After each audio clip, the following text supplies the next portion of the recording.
Join me tomorrow night on Twitch and on YouTube at 9 p.m. Eastern, where we will play NFL Trivia for cash prizes. Link to play below. And join me on Thursday night for the Hall of Fame game, where we will live stream all the action right here on YouTube.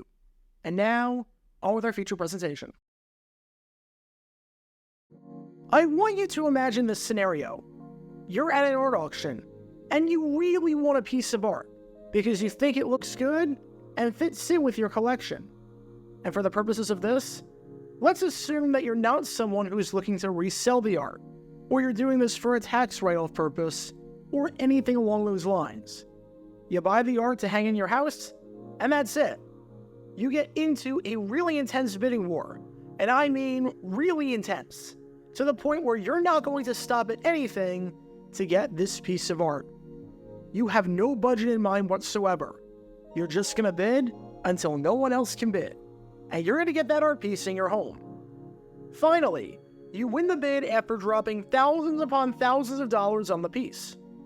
You win the piece, you come home with the piece in your hand, and then you realize something kind of important. Because immediately, you think, oh crap, I don't have anywhere to put this. And I don't mean that all the space on your walls is full, but you can take one of those pieces off to make room for this one. Because as it turns out, you like this piece a lot less than the ones that currently exist on your wall. And this means that after dropping thousands upon thousands of dollars and engaging in a bidding war so that you have this art piece, you get rid of it and just throw it in the dumpster. Something like that seems like a gross waste of money, right? It seems like a colossal waste of money to spend all of this on something that you don't need and have no intentions of ever using. However, as you might have been able to tell, during the 1966 NFL Draft, that's exactly what the Minnesota Vikings did with this man right here. This is Minnesota quarterback John Hankinson, and the Minnesota Vikings decided to not just draft him, but to throw boatloads of money at him, as in way more than a traditional player at his position and at his draft status would get, even though they had no place for him whatsoever on the roster. And more than half a century later, it deserves a deep dive today. Because even though this was by no means the biggest draft blunder in franchise history, seeing as they once drafted a first-round pick that was cut before the start of the season, and they once missed their pick twice because the clock expired, it's one of the stupidest for sure. Because this is the story behind one of the craziest draft blunders and most incompetent draft moments, considering the circumstances, in the over 60-year history of the Minnesota Vikings franchise. Before I talk about the actual blunder itself and what made it so bad, we need some context to understand who the man in question was that the Vikings drafted, and why they threw him a boatload of money in the first place. It's the 1966 NFL Draft, taking place on November 27, 1965, at the Summit Hotel in New York City. And as the draft is progressing, the Vikings have their eye on this player right here, none other than quarterback John Hankinson.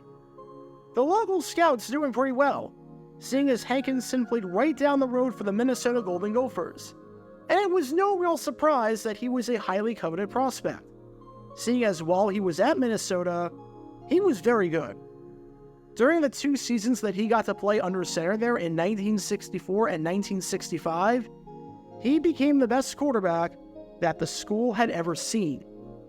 In 1964, the dual-threat quarterback threw for 1,084 yards, which was third in the conference, was responsible for 11 touchdowns, which was third in the conference, and had a passer rating of 107.6, which was the second highest in the Big Ten, only behind Steve Jude of Michigan State. And he followed that up in 1965 by throwing for 1,483 yards, which was the second best total in the Big Ten, only behind Purdue quarterback Bob Greasy, who you can learn more about by clicking the card in the upper right corner, and was 13th in the entire NCAA.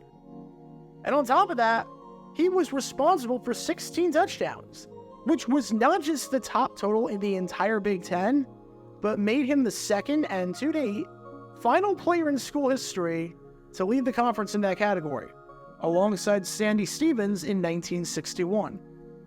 The records that Hankinson held at Minnesota at the time are plentiful in nature, to the point that the Minneapolis Tribune called Hankinson the finest marksman that Minnesota football had ever known, with one writer, Bill McGrain, calling Hankinson a player who brings poise bordering on dignity to the quarterback position. And it's no surprise, when you consider just how good Hankinson was, that the Golden Gophers had a winning record in both seasons that he was under center, even though they had a losing record in 1963 and had a losing record in 1966, showing just how hard his success was to duplicate. By the time Hankinson left the Golden Gophers after the 1965 season, he was the first quarterback to ever throw for over 250 yards in a game, which he did in 1965 against Northwestern. He was the MVP of the team. He had 2,561 yards, which was the most passing yards by any quarterback in school history. He had 16 passing touchdowns, which was the most by any quarterback in school history. He was the first quarterback to ever throw for at least 1,000 yards in a season, and he did this in back-to-back years, mind you, and he held 10 school records. Safe to say, John Hankinson was a heck of a player and left a heck of a legacy playing for the Golden Gophers. It was clear that some team was going to take a chance on him in the draft, and that some team saw something in him that was worth developing. Enter the Minnesota Vikings, who were interested in his services.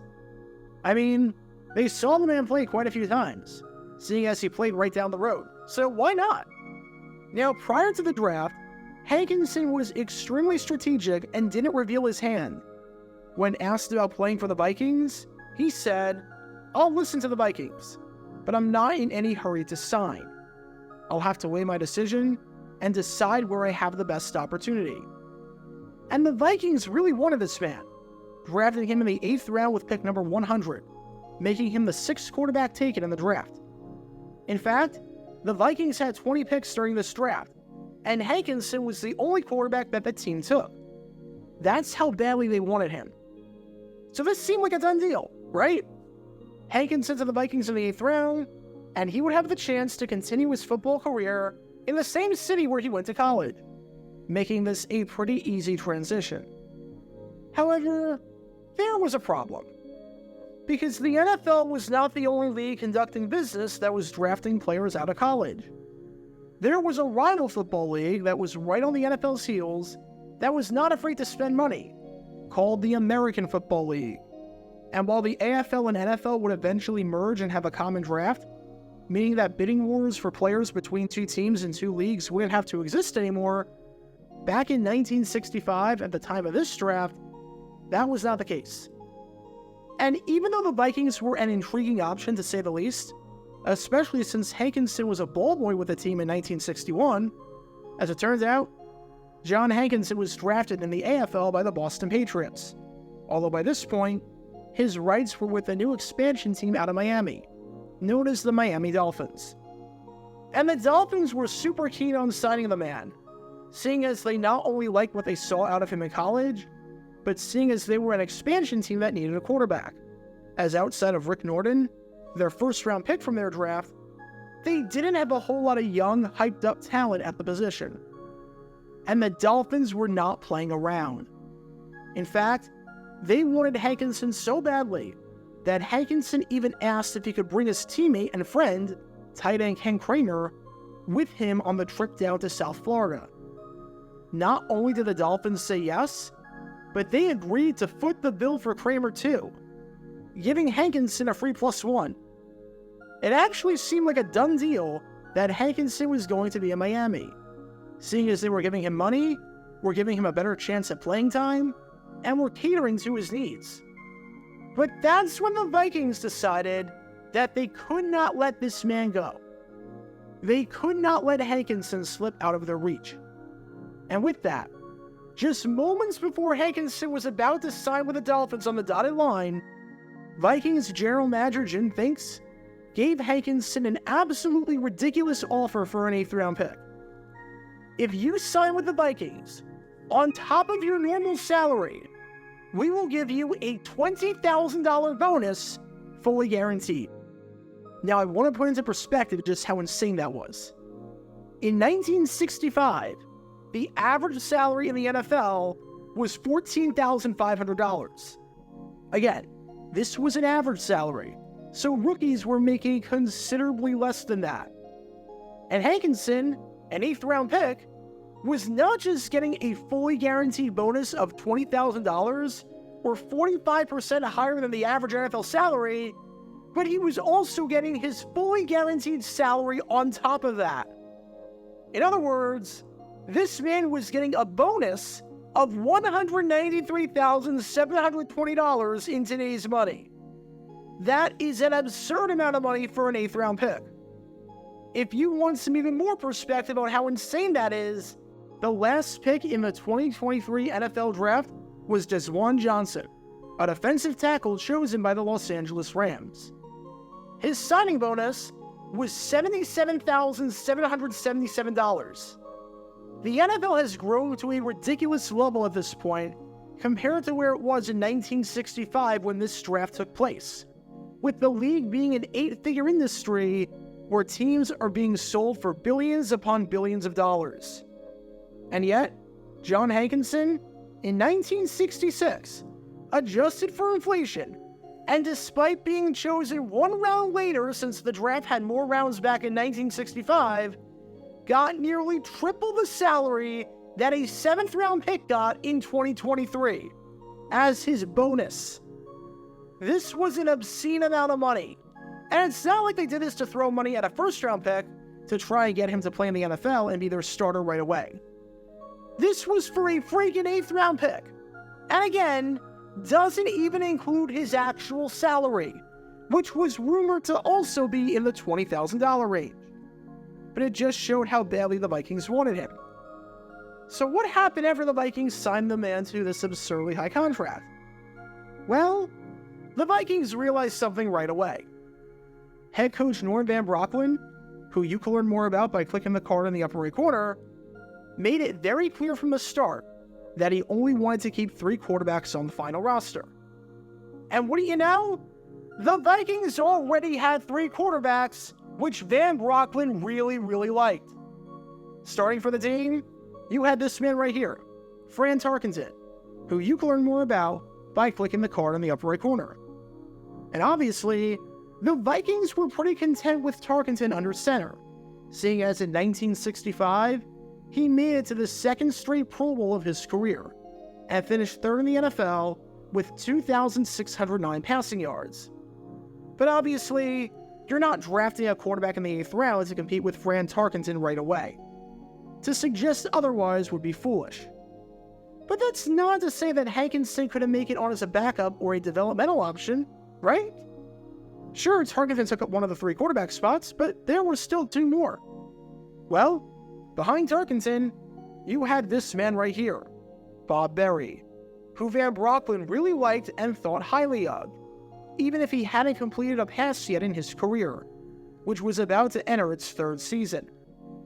Van Brocklin loved Berry so much that not only did he controversially start him for a game during that 1966 season, but when Van Brocklin became the head coach of the Atlanta Falcons, following his time in Minnesota coming to an end, he took Bob Berry with him and made him the starting quarterback of the Falcons. And behind Berry in the number 3 spot, you had Ron Vanderkellen, who, shocker, Van Brocklin also really liked. He was entering his 4th season in the league and had been playing a bit with the Vikings thus far, starting a game for the team in 1963 in a winning effort against the Philadelphia Eagles on the final week of the season, and playing well in limited relief duty in 1965, throwing 2 touchdowns and no interceptions, while posting a passer rating of 82.5. So the Vikings had 3 quarterbacks. They had Fran Tarkenton as their number 1 option, and according to Van Brocklin, he wasn't going anywhere. They had Bob Berry as their number 2 option, and according to Van Brocklin, he wasn't going anywhere. And they had Ron Vanderkellen, and according to Van Brocklin, he wasn't going anywhere. So where the heck did that leave this man right here, John Hankinson? Well, it left him nowhere, because it's not even that Hankinson couldn't beat out those 3 guys. he wasn't even given the chance to.